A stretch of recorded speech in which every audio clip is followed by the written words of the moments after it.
la progression des troupes russes est assez significative à l'intérieur de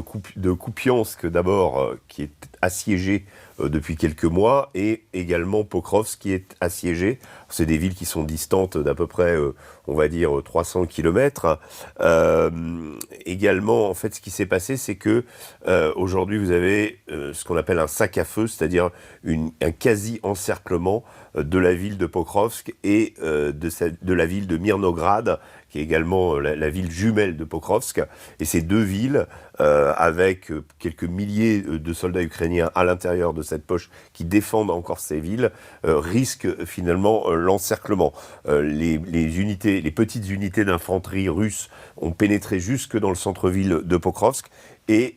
si cette chute annoncée se concrétise, on va assister avec Pokrovsk à la chute de la plus grande ville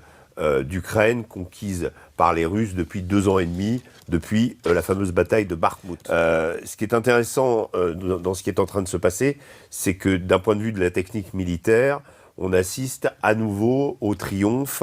de cette technique de conquête mise au point par les Russes, ce que j'ai expliqué, donc de sac à feu, qui consiste non pas à attaquer la ville en frontal, mais à se déployer sur 3 axes, c'est-à-dire depuis l'est,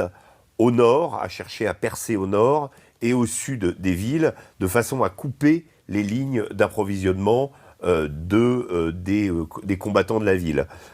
Donc à chaque fois, enserrer ces villes, c'était déjà arrivé donc, pour Bakhmout, pour Advivka, et